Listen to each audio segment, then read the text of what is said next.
Storytime with Kody. Once upon a time, in a faraway village, there were two friends who played and did everything together. The boys, Adekunle and Yemi, were from the same village, but they behaved differently. While Adekunle was well-behaved and respectful, Yemi was the opposite. He was rude and absolutely disrespectful. One day, the two boys went hunting. They caught an antelope first, then a squirrel, a porcupine, and another antelope. This should be enough, Adekunle said. Why? Are you tired? Asked Yemi. Today is a great day. It seems like there are so many animals out there waiting to be caught. So why should we go home? Yemi added. but we already have enough. We will come back another day. Adekunle observed. But Yemi wasn't ready to go back home just yet. He was excited and wanted to hunt some more. Somehow he convinced Adekunle and they continued hunting. They caught a lot more animals. They were becoming too heavy for them to carry. And Yemi agreed it was time for them to go home. On their way out of the forest, they saw a grass cutter. Look there, that's a grass cutter. Yemi whispered to Adekunle, pointing towards the animal. It is so close. Let us catch it. But we can barely carry what we already have. Let us go home. Adekunle insisted. But Yemi would not listen. The grass cutter is the most delicious of all. Just this and no more. And he succeeded again in persuading Adekunle to join him. They dropped the other animals under a tree and went after the grass cutter. The animal ran a little distance and stopped. They followed and kept following and following until they could no longer see it. They decided to make their way back to the tree where they left the other animals. And this is where the strange things began. They wandered through the bush but could not locate the tree where they left the other animals. Everywhere looks different. Everywhere looks different. I think we are lost. Adekunle observed. I don't think so. Let's walk some more. Yemi said. Alas, they were indeed lost. Adekunle panicked. Yemi remained calm and confident. But after several unsuccessful attempts, the boys were exhausted and decided to rest under a tree. Just then, they saw an old man carrying a big log on his head and what seemed like a heavy sack in one hand.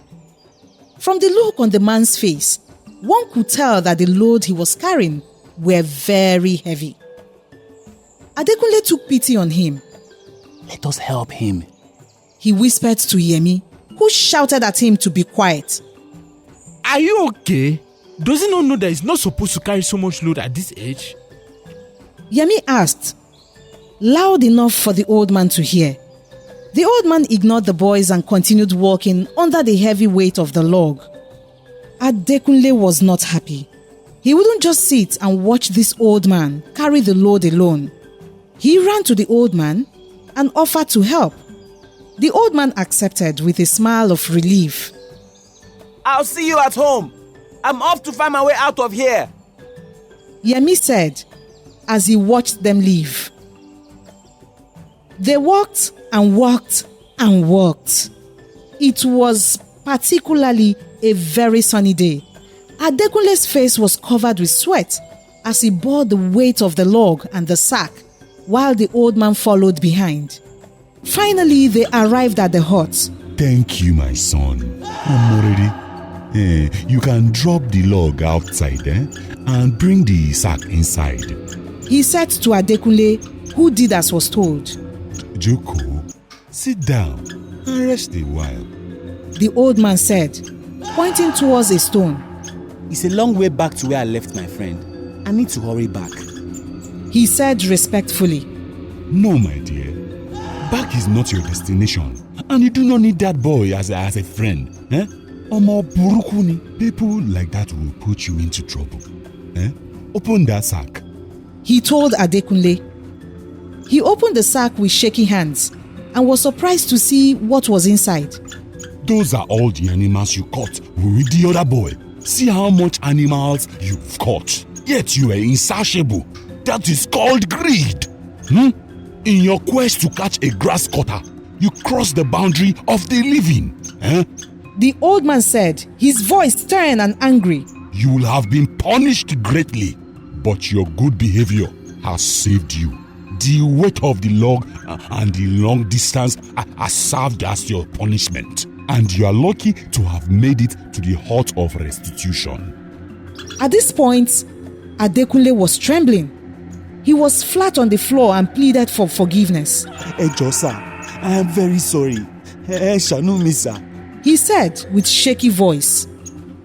The old man pulled him up, told him to carry the sack, and showed him out through the back door.